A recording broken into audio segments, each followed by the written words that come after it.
Jon Anik, guys, and I told you this before, Jon Anik is the bar of professionalism within our sport from the commentary booth.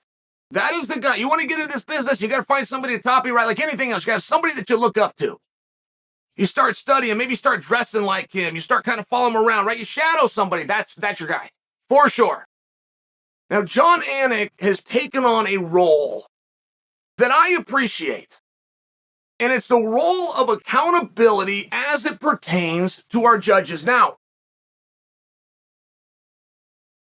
when I talk about Jon being a professional, okay, I would not encourage somebody else to go down the road that Jon is going on. Jon had a great quip one time that they broke off, they put all over the internet. Said the referee needs to pull his testicles out and make a decision. I think it was a fence grab that wasn't getting called. Said at some point you need to pull your testicles out and make a decision. Now that could have gone two ways for Jon. That could have gone very bad. It didn't. You guys loved it. But I'm sharing with you, that is not a vernacular by Jon. That was not rhetorics that you were hearing. That is a passion inside a man who is a fan and wants a fair adjudication. That's what that was.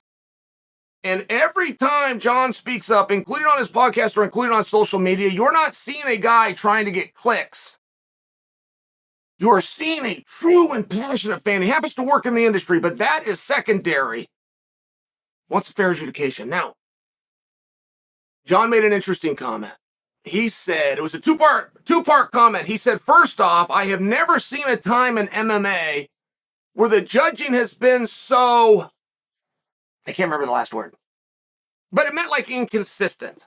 I don't think he called him straight up bad. I don't think he called it horrific. I don't even think he called it wrong. But it was a word that needs review.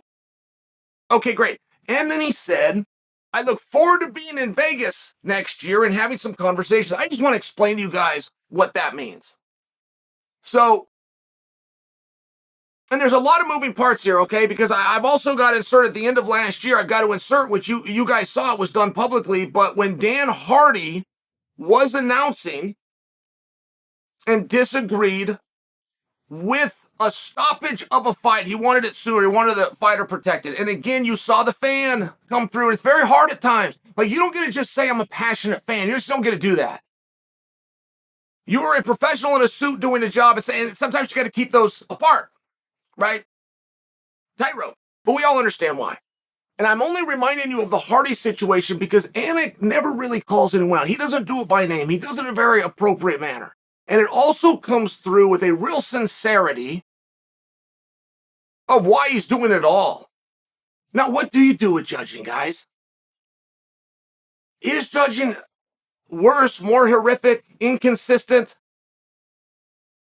Is this a bad era of MMA? Has it been an interesting month? Right? Is it just something that's more topical? And I'm just asking the question because it's very tough. Look, I can go back to this weekend. Jared Cannonier fight Sean Strickland. I watched the fight. Now, it's the same fight. Both guys are doing the same thing. This wasn't, this guy's grappling heavy. This guy had cage control. You had two guys doing the exact same thing, moving around, trying to touch you and trying not to get touched back. They both did the exact same game plan. Who did it better? You had a volume game on one side, you had a power game on another side. It was hard. It was really hard to judge. And of the three judges, you had two that had flip-flop scores. So you're talking about 4 rounds for Cannonier versus 1 for Strickland, and another judge, 4 for Strickland, 1 for Cannonier. So now you're not talking about a split of 4, you're talking about a separation of 8. 1 for this guy and 1 for this guy. You keep doing that 4 times, you have a separation of 8, but is anybody wrong? No, I don't think so. I didn't think so. They're very hard to judge. I will tell you that I have been surprised, particularly from the level of leadership and the level of expertise where I have heard certain comments over the years. It is still maintained to this day by folks who have been there from the beginning. It is maintained at times when one fighter really damages the other guy.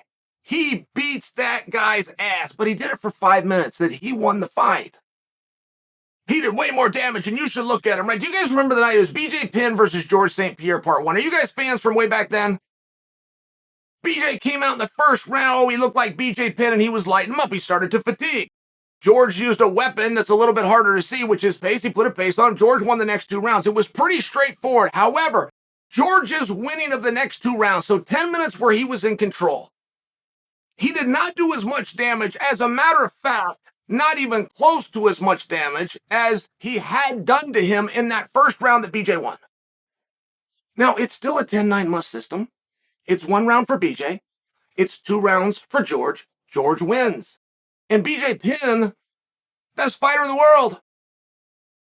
Best fighter in the world that night. He was fighting at a different weight class. He would have been at 155 as the best fighter in the world right then, but I'm just sharing for you. BJ argued it. And so did his corner. And they're going, my God, look at George's face. Look at ours. We won this fight.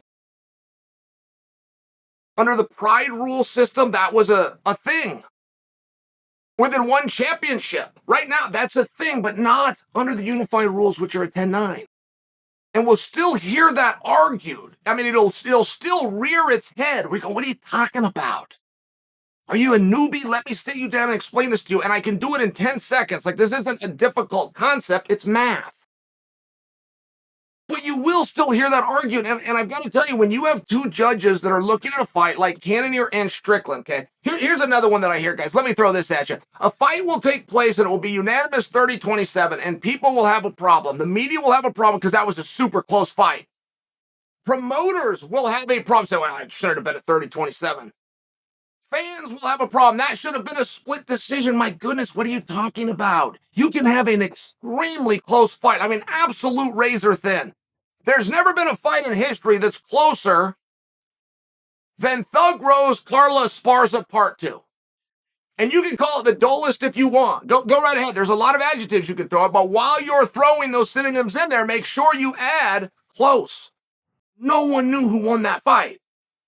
No one had any idea how we're going to score this fight. Nobody wanted to be the judges that night. If you would have had that 50-45 Rose, fine. But if you would have had a 50-45 Carla, fine. And I bring that as an example because there are fights often that are very difficult. So when you look at Cannonier and you look at Strickland, I'll just throw myself into this. I was on a text message with Hans, right? Hans is a very smart guy. Hans never misses a fight. Hans is a fighter. Hans is a professional within the business. Hans didn't know who won. In fact, he texted me both. Strickland, split decision. No. Cannonier, split decision. So we had the split decision right. I mean, it was one of these things, but I was in the same boat as Hans. Like, I gave them both the thumbs up emoji. I didn't know who won. So now you have a disparity of 4-1, 4-1.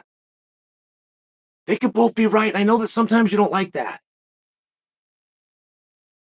I know sometimes that you don't get that, but that doesn't warrant a review. That's a great opportunity to have a discussion in the back amongst professionals. What did you see? And when that person answers the question of the combinations of the body shots that I think that you might have missed, when they start to tell you, and as long as their opinion fell within the interpretation of the rules, that judge has done his job correctly. So it's one of these spots. And when Anik says, I'm going to get to Vegas and I'm going to have some conversations, the administrators are welcoming the announce team to come in and have a meeting. And they've held one of these powwows before, and I strongly encouraged, hey guys, don't do that. But don't do that for a number of reasons. And the number one isn't to get a fair adjudication. The number one is let's make sure we're all in agreement here so that the message given to the audience is consistent with what we're looking at. That's only fair. You get a voice and we don't get a voice. That's only fair. Well, whether it's fair or not, that job is to make good TV. And having the announcers and the administration coinciding is not. It's just not. That's why I didn't think that meeting should take place. You guys don't, we don't need to agree. Controversy creates cash. That's the truth. If you're looking to make a good product, who told you to get this meeting together? There's no way this was signed off on. Why are you guys having this meeting? And by the way, if you have the meeting, who's leading the conversation? Because you will have experts, of which Jon Anik is. He's an absolute expert. Who's seen more fights than Jon? Who's seen and analyzed more fights than Jon? Literal question. You got an answer?